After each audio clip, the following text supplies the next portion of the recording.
안녕하세요. 이혼하거나 고쳐 살거나 주쌤입니다. 제가 이렇게 상담을 하다 보면 30대, 40대 젊은 남자분들이 많이 오세요.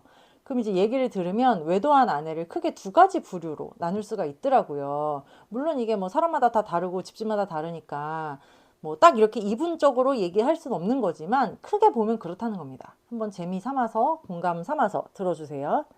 첫 번째 부류는 삶이 고단하고 머리 나쁜 여자들입니다. 대부분 친정에서 성장 환경도 좋지 않았고, 뭐, 편모 가정에서 자랐거나, 편부 가정에서 자랐거나, 뭐, 결핍이 있습니다. 이런 사람들은 바람을 피면서 항상 하는 말이, 아, 내가 독박 육아가 너무 힘들고, 네가 벌어오는 돈이 적고, 나는 산후 우울증이고, 네가 살림이랑 육아를 안 도와주고, 그래서 내가 너무 힘들다. 막 이렇게 주장을 합니다. 그리고 이제 신혼이고 외벌이고 하면은 경제적으로 넉넉하지가 않으면 사실 아내가 맞벌이를 할 수도 있고 한데도 딱히 맞벌이 할 의향도 없고 자기 인생을 자기가 개척할 만한 그런 의지도 능력도 없는 부류입니다. 그리고 뭐 논다고 해서 고상하게 놀거나 뭐 화끈하게 놀지도 못해요. 뭐 취미라고는 핸드폰밖에 없죠. 그러니까 아이들 어린이집 보내고 폰게임하고 오픈톡방 이런 거 채팅하고 그러면서 바람이 나는 경우가 많습니다.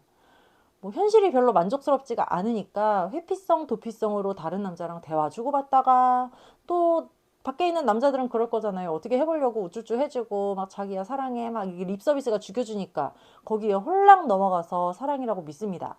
이제야 뒤늦은 사랑을 찾았다. 이제야 나와 대화가 통하는 남자가 생겼다 하면서 애고 가정이고 버리고 그냥 막 막무가내로 나갑니다. 걸린 후에는 남편 탓을 하면서 나를 이렇게 만든 건 네 탓이다. 너와 난 대화가 통하지 않는다. 너 나한테 뭐 하면은 나 그냥 죽어버릴 거다. 이렇게 협박까지 하죠. 이미 늦었어. 이제 와서 날 붙잡는다고 내가 돌아갈 것 같아? 뭐 이렇게 얘기를 합니다. 그러니까 의존성이 높고 자기가 자기 문제를 주도적으로 해결할 능력도 의지도 없어서 그냥 이 남자에서 저 남자로 갈아타는 수준으로 남 탓만 하면서 사는 거죠. 꼭 이런 사람들은 상간남도 지 같은 거 만나가지고 돈도 없고 별로 이 여자 책임질 생각도 없는 그런 거렁뱅이 같은 놈을 만납니다. 그러니까 이런 찌질이한테 목매고 가정 버리고 자기 인생을 불구덩이로 내던지는 거예요. 옆에서 뭐 친정 식구가 말려도 듣지도 않고요. 현실 파악이 안 됩니다. 친정 식구들은 사실 이렇게 캐보면 얘 이런 성향을 잘 알고 있는 경우가 많아요. 얘가 고등학교 때도 남자랑 그래가지고 뭐 문제가 가출했었다든지 얘가 옛날에도 돈 문제가 있었다든지 그런 과거의 전력들을 사실 알고 있는 경우가 많죠. 그나마 얘가 이제 정신 차리고 멀쩡한 남자랑 결혼을 해서 아기 낳고 정신 차리고 사는 줄 알았는데 또 이렇게 바람을 피웠다니까 사위가 자기 딸을 팽할까봐 전전긍긍하기도 합니다. 하지만 시간이 지나면 역시나 처가도 팔이 안으로 굽고 별로 도움은 안 되죠. 그리고 이제 캐다 보면 친정 아버지가 바람이 나서 뭐 그랬었다든지 건너 건너 친지들이 다 이혼했다든지 하는 가족력까지 알게 됩니다. 또 이런 친정 식구들은 어떤 경우에는 야 한몫 챙겨서 이혼해 야 뭐 네가 바람은 폈지만 원래부터 걔가 좀 그랬던 거잖아 네가 위자료 받아와 막 이렇게 코치를 하기도 하죠. 그러니까 정말 불구덩이에 죽든지 말든지 내던지고 싶고 애만 없으면 뭐 당장 이혼이라도 하고 싶은 경우죠. 그리고 두 번째 부류는 정말 야근 여우 같은 여자들이 또 있어요. 그러니까 이런 여자들은 주체적으로 자기 인생을 살면서 남편도 자기 입맛에 맞는 남자를 순하고 말 잘 듣고 막 그런 남자를 딱 골라서 결혼을 했어. 애들도 낳고 맞벌이 하면서 뭐 그럭저럭 애들도 잘 키우고 여우처럼 남편도 잘 구슬러서 통제하에 놓고 자기 주변 환경을 자기 맘대로 쭈무르면서 삽니다. 그리고 이제 이런 여자들이 만나는 남자들은 적당히 거리 두고 엔조이로 잘 즐기면서 여러 남자를 몇 년에 걸쳐서 만나기도 하죠. 이 남자 끝나면 또 다른 남자 만나고 그렇게 즐기면서 가정에도 되게 잘해요. 그러니까 남편이 눈치채지를 못합니다. 남편은 아내가 워낙 뭐 똑똑하고 야무지고 돈도 잘 벌기 때문에 물심양면으로 아내의 직장생활, 사회생활을 도와주고요. 뭐 동등한 인격체 사회인으로 대우하면서 아내가 회식이라면 알았어 하면서 내가 애기 볼게 이렇게 애기도 보고 밥 챙겨 먹이고 집안일도 하고 이렇게 삽니다. 근데 이 아내는 회사에서는 오피서 허즈번드랑 외식하고 집에서는 집밥인 남편도 먹으면서 두 남자 사이에서 묘하게 줄타기를 하면서 그러면서 자기 가치를 높이는 거죠. 뭐 가치가 올라가는 건 아니지만 자기가 자만하고 뿌듯해 하는 겁니다. 이런 아슬아슬한 혼자만의 비밀이 있으니까 얼마나 아내가 자신감도 뿜뿜하고 돋보이고 여자로서의 자존감 이런 게 높겠어요.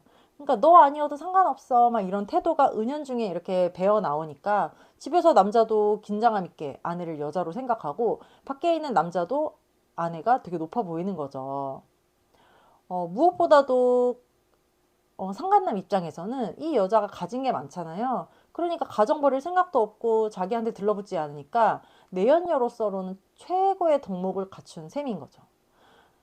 제가 본 어떤 사례에서는 여자가 임신을 했는데 남편인지 상간남인지 모르겠다. 계획에 없던 아이라서 남편 데리고 가서 수술을 했는데 남편한테 몸조리 받았다. 산후보약도 지어주더라. 집안일 남편이 다 하더라. 자기 애인 줄 알고. 근데 상간남에게는 임신시켜서 미안하다면서 위로금으로 샤넬백 받았다. 이런 여자들도 있었습니다. 그걸 또 자랑이라고 인터넷 카페에 올린 거예요. 그러니까 자기 능력도 있고 그동안 남편 가스라이팅 해가지고 재산도 자기 이름으로 불려놓고 해서 뭐 돈도 많습니다. 뭐 걸린 후에도 그다지 진심이라는 것도 없고요. 이혼해도 자기는 뭐 잃을 거 없고 이미 다 한몫 챙겨놨기 때문에 아쉬울 거 없다. 이런 스탠스를 취합니다. 뭐 친정에서도 자기 딸을 믿고 뭐 똑똑한 딸이라고 알고 있기 때문에 걔가 그런 이유가 있을 거다 하면서 별로 사위 편을 들어주지가 않죠. 네, 별로 재미없는 이야기인데 재미로 제가 들으라고 해가지고 좀 황당한데요.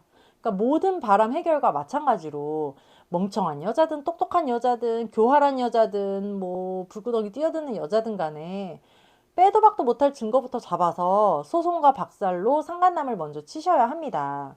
바람 피우는 아내들은 이미 남편 머리 꼭대기에 앉아 있기 때문에 남편이 어떻게 나올지를 다 알고 있습니다. 바람 피운 아내가 들킨 후에 수그리는 이유는 남편이 어디까지 알고 있고 증거가 얼마나 있지 싶어서 눈치를 보는 거고요. 이렇게 수그리는 모습을 보고 남편이 또 그래 정리했구나 뭐 이렇게 생각을 한다거나 아니면 네가 어떻게 나한테 이럴 수 있어 이런 모습을 보이면 아내는 남편을 더욱더 우습게 알고 바람을 이어나갑니다. 바깥에 상간남은 나중에 연락할게 조심하고 있어 하고 이제 대기시켜 놓고요. 집안에 이제 남자는 달래주면서 시간을 버는 거죠. 그러니까 상간남이 옆에 붙어 있는 이상은 아내와 하는 대화, 설득, 회유는 아무 소용이 없습니다. 근데 이제 많은 남편분들이 특히 감정적인 남편분들은 아내가 대체 무슨 생각인지 뭐 대체 저 둘이 어떤 관계인지 이런 거에 너무 몰두를 하신 나머지 상간남을 쳐내지 않고 와이프만 데리고 이렇게 하는 경우가 있어요. 그렇게 시간을 끌고 상간남이랑 확실히 떼내지를 않으면 초장에 확실히 이거를 잡지 않으면 오히려 바람 피운 아내가 큰 소리를 치고 적반하장으로 갑니다.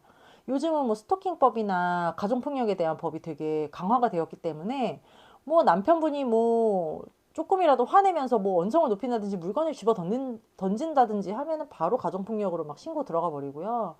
뭐 상간남 집에 아내가 간 거를 알고 찾아가서 벨 누르고 뭐 야 나와라 뭐 와이프 이름 부르고 막 이러면은 그냥 스토킹으로 신고를 해버려요. 그러니까 뭐 초장에 정말 법적으로 해결을 하시려는 각오를 하고 덤비셔야지 뭐 와이프를 데리고 대화로 풀겠다 뭐 이런 거는 정말 되지도 않는 방법이라는 거죠. 이상하게 돌아가 버립니다.